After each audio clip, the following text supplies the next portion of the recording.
You grab yourself a coffee and we'll bring you some EV news. I'm Martyn Lee and welcome to EV Morning. Got a packed show for you today. Coming up, a sneak peek at the Kia EV6, VW's Power Day and what it means, Tesla releasing a clip of the semi-truck in testing at their own facility, and the budget EV that France has been waiting for, the Dacia Spring electric. Stay tuned. And if you like this channel, hit subscribe and the bell icon so you never miss a show.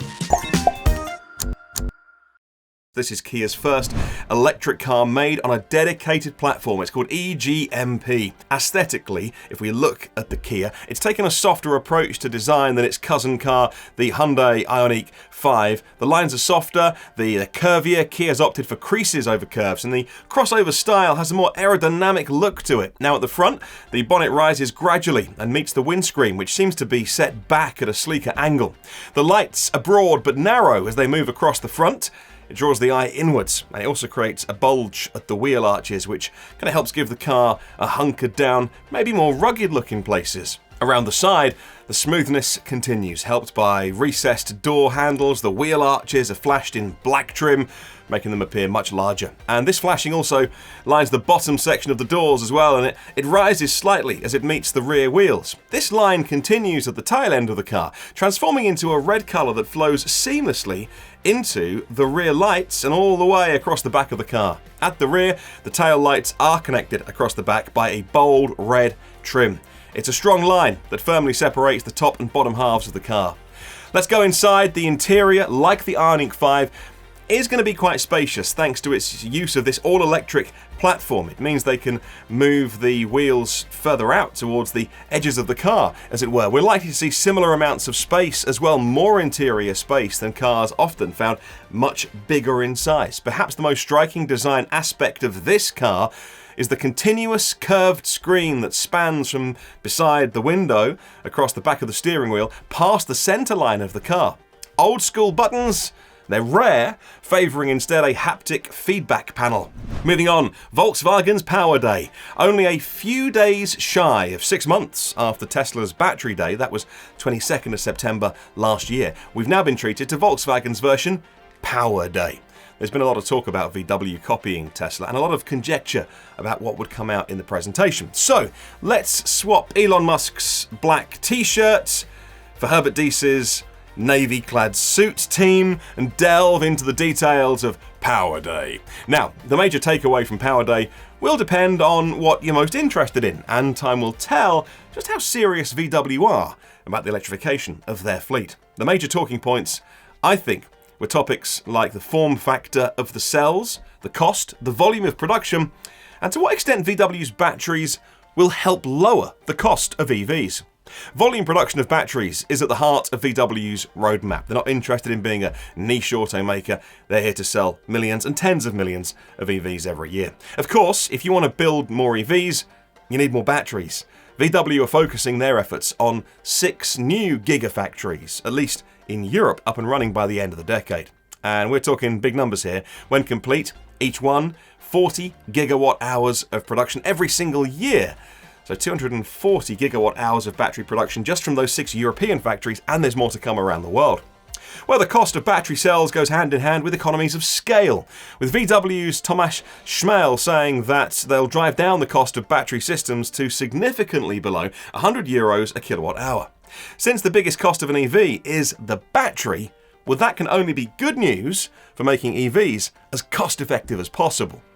Well, I hear you saying this is all well and good, Martin, but how are we going to charge these cars? Well, VW say, we got your back on that one. They announced a slew of partnerships across the world and a massive rollout of charge points, not quite building proprietary networks like Tesla's superchargers. Instead, they're working with the likes of Ionity here in Europe and BP to establish new charge points. They'll be working with Iberdrola in Spain, Enel in Italy, and many more in an investment of around €400 million by the middle of the decade.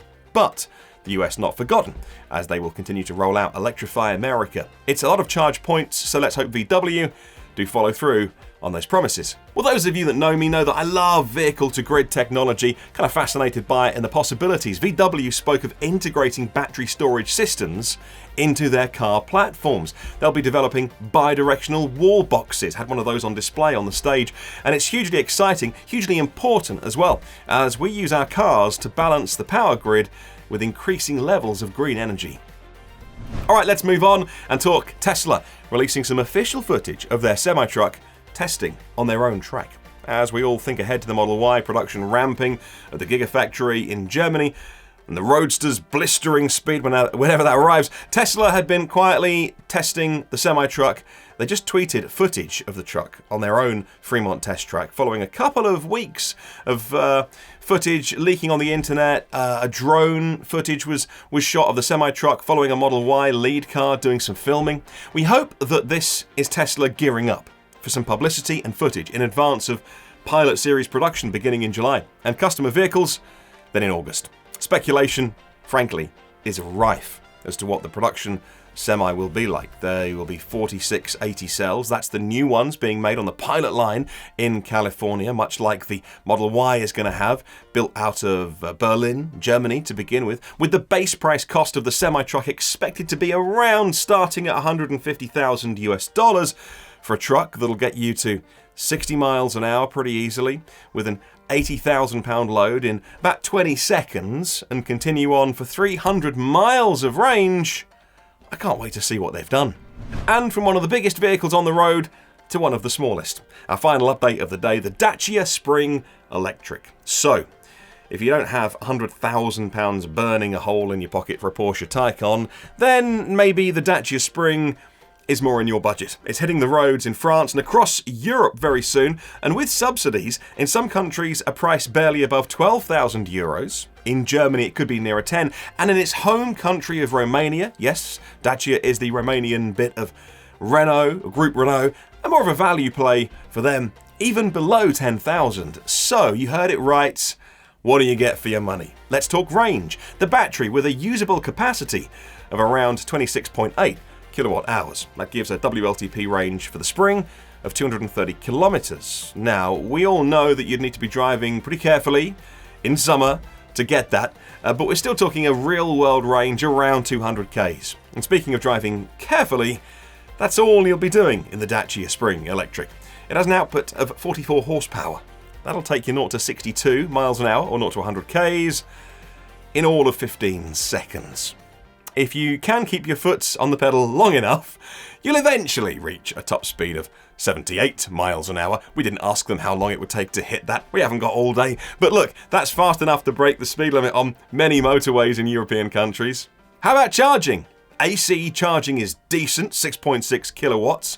DC fast charging on a CCS combo plug, well, it's an option of €600, and if you do go for that, you'll only be charging at 30 kilowatts. Not the fastest, but let's not forget the price tag that we talked about at the beginning, right?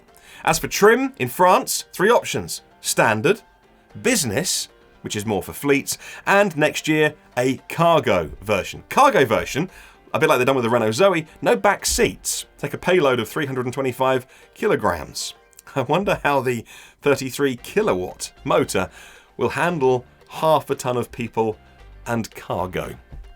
But hey, what a car for so little money. We can't wait to see how sales go in France and around Europe, with pre-orders opening this month. Customers will have to wait until August to get theirs. So another brilliant day of EV news. We'd love to hear from you in the comments. What do you enjoy the most? And what would you like us to talk about on future shows? Will the Dacia Spring tempt you? Do you think VW can make good on their promises of Power Day? And how long until your goods are delivered by a Tesla truck? Well, let us know below in the comments. Thanks for watching. Remember to subscribe, and if you like the video, give us a thumbs up so we know you enjoyed it and we can make more. And we'll see you on the next one.